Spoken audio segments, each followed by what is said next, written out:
Well, it's mid-afternoon. I haven't had lunch yet, and I'm getting kind of hungry, but I wanted to show you this video. I think you'll like it. It's different to most people, but to collectors, people who wander through antique shops a lot, it may not be so different, but I know it's not common. This collection is not easy to find. Now, when I started this, it was about 30 years ago. I walked into an antique shop, saw a little teapot and cream and sugar. I liked it. Bright colors. I took it home. I had no intentions of ever buying another piece to match. That was about 30 years ago. I did my collecting one piece at a time because that's the only way you could find it. It wasn't common, and I had never heard of it before. And it's actually from the period of occupied Japan. Now, some of you younger people won't realize what occupied Japan means. When the war ended, World War II ended in 1945, America occupied Japan, and these dishes, I'll call them dishes, were made between 1945 and 1952. I think you're going to like what I show you. I'm going to move from this cabinet because this is where this collection is. Open the doors so you can get a good look at what's inside. Very colorful, and I do like colorful things. Can you get a good look at that? Yes, it catches your eye. There's no question about it. And the pattern name is one I've never learned how to pronounce. I looked it up, couldn't find a pronunciation. It's spelled M-A-R-O-H, no, let me go back. M-A-R-U-H-O-N. Now, to me, that would be Marhan. But I think the H is silent, so it would bring the word down to maroon. I'm going to call it that. I looked that up on the internet too. Now, the first thing I bought, let me open this table up for you. This is a little gate leg table I bought years ago. Everything's years ago. Anything in my house is years old. It was called the tomato pattern, and I thought that was the only pattern there was. Here's the teapot I bought. I liked it because it's bright orange red. With it was, let me find them,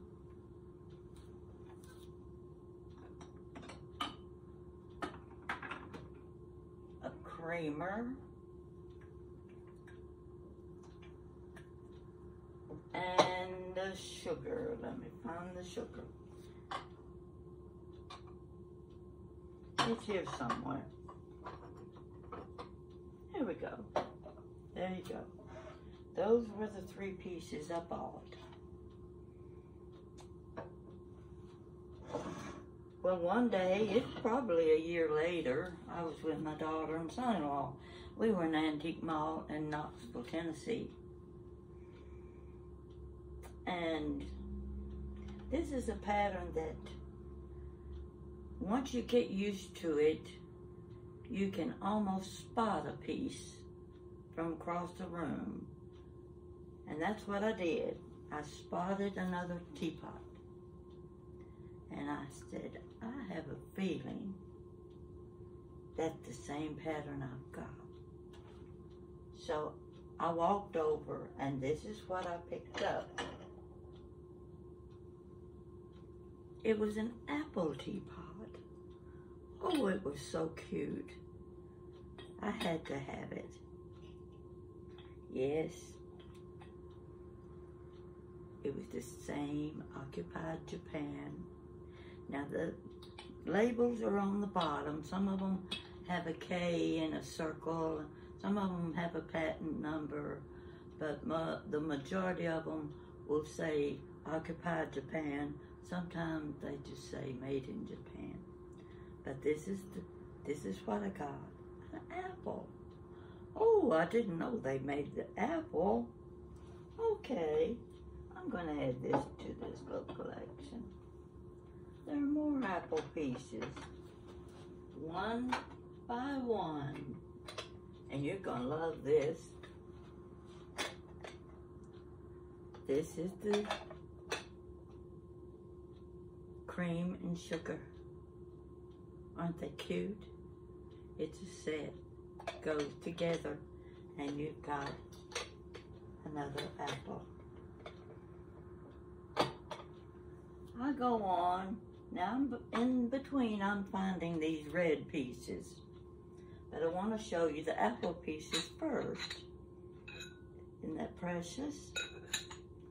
There's your sugar bowl.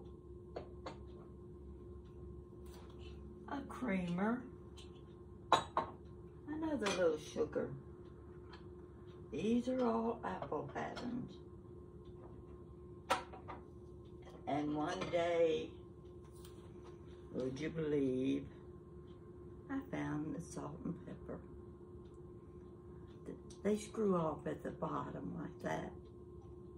You don't usually see that in a salt and pepper shaker. Well, I'm going to have to get it back on now. Okay, a little salt and pepper shaker. Get a close-up look in case you're interested in collecting something like this. But I'll remind you, they're not easy to find.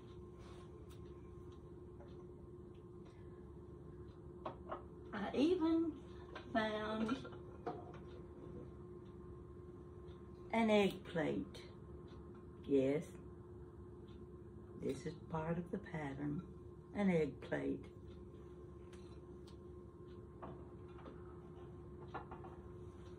Now the other patterns I want to show you.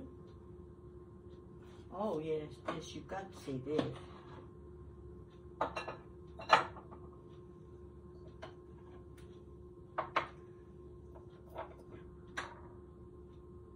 A cookie jar. Any lady would like to have this sitting in the kitchen, on a kitchen table, or up on a shelf. That's my cookie jar. It's also the apple pattern.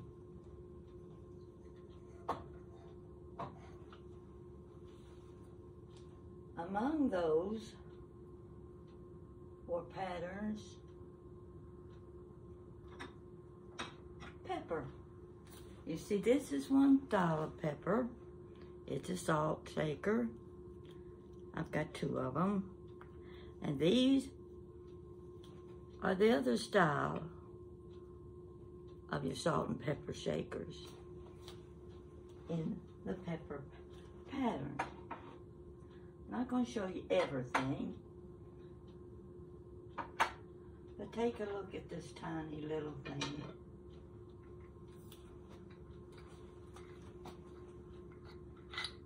The little spoons. Now, isn't that precious?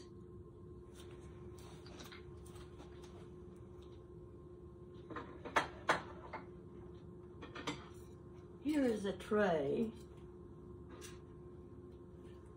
that you can set your cream and sugar on, or whatever dish you want. You can put your salt and peppers, the larger ones, whatever you need. Here's another little tray. Salt and pepper, like this. There you go. Okay. Well, guess what I found again? The orange pattern. Isn't this something? So pretty. And I've got several pieces of it. I've got the salt and pepper shaker. This, I don't know, it's just a little condiment. I don't know what's supposed to go in it. But these are the extra pieces I have. Let's see. I think you'll like this one. Oh, these are great for parties. See this little tray? Isn't that pretty?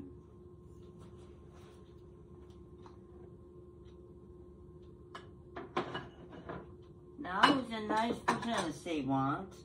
Just happened to be there when they were having their annual flea market. And look what I found lying on the table. A knife. Well, I had to have it because I knew I'd never find another one. This matches my dishes. Sometime later, I was with my friend in Michigan. We were going through a little antique shop, very small, and I looked over on a table. To my surprise, was a fork. The Marron fork. How many times would that happen? I added that too.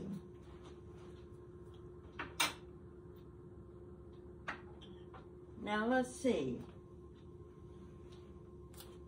These are my jewels. Little water pitcher. Cookie jar. Now this is the tomato pattern. And most people think all of this is tomato pattern. They don't realize these other patterns are out there. And look at the teapot. Love the teapot. And it has a lid to it. Okay. Over here is another little condiment. I don't have room for all of these things with the lids. But I want to show you something else. I don't know if you've ever seen one of these or not. I've had this several years. I had 3 of these little dishes. I think they're little nut cups. And I made the mistake of selling 2 of them on eBay. Don't know why I did that. Now I thought, and like other people, I thought this matched the Fiesta ware. I looked on the bottom. No, this is part of this collection. I had no idea. This is an ashtray. You see the little indentions around the sides. And I'm going to guess this to be a nut cup. Now this is very rare. I had a man contact me years ago. He had put some of these on eBay. And his were solid, didn't have any flowers. And I told him mine had the flowers. Excuse me.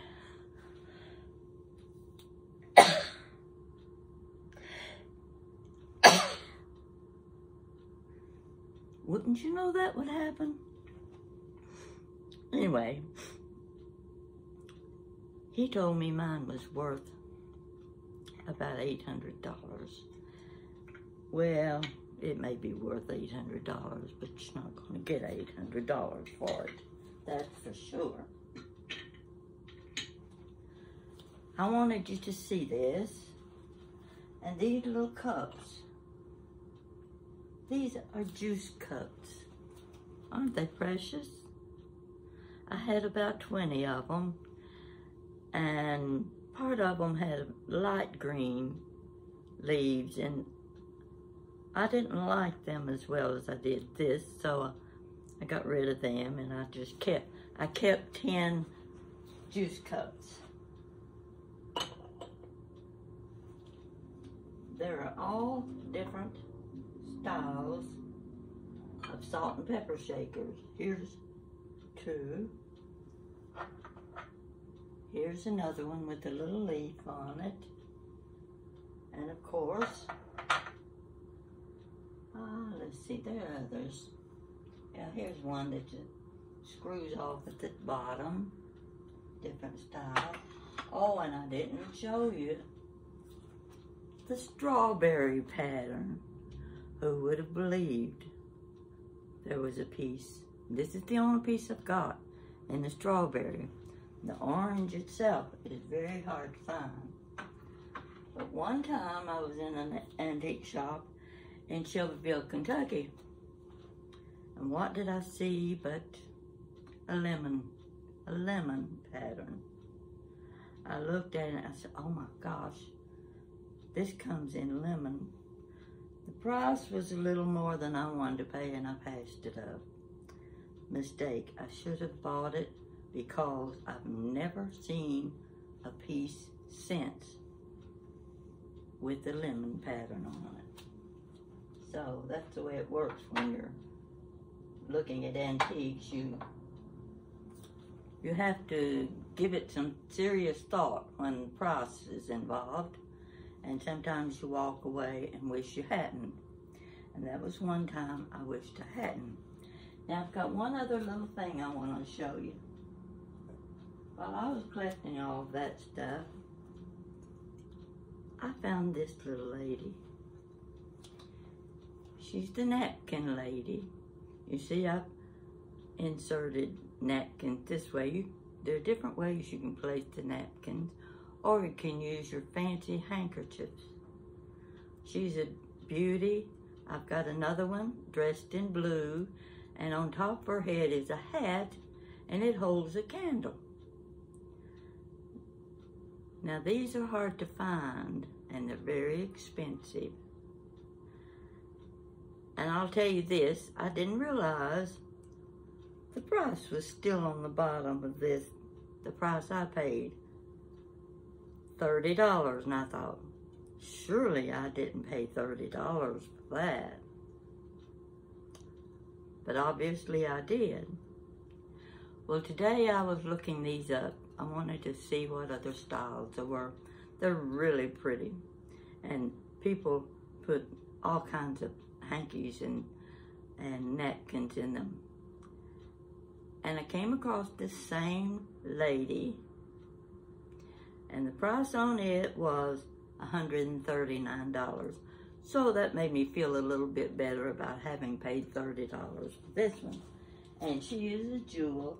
I treasure her like I do everything else. These are part of my favorite collections.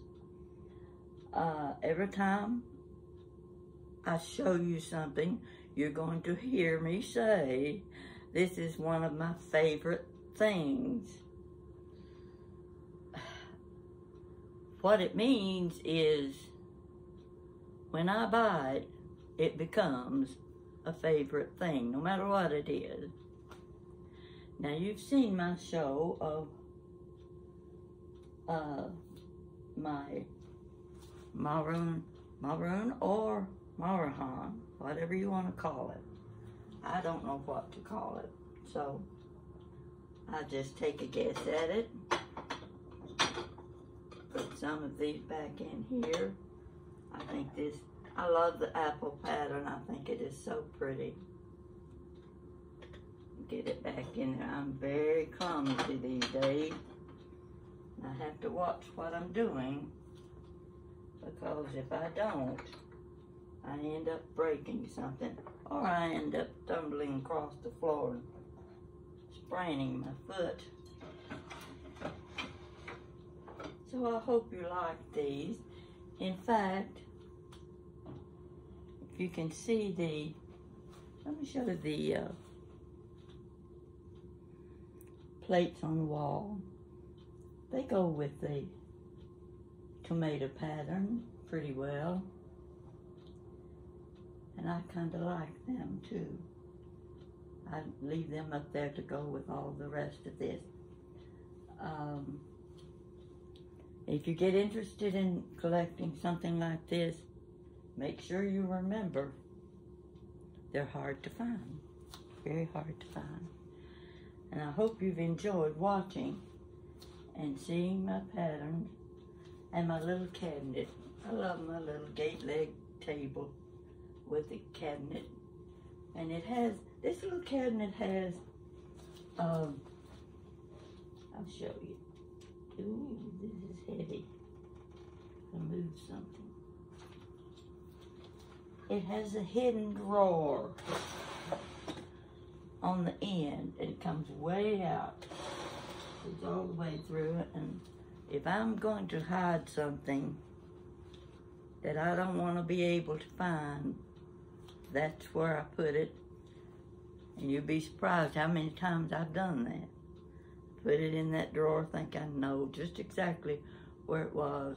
No, it doesn't work that way.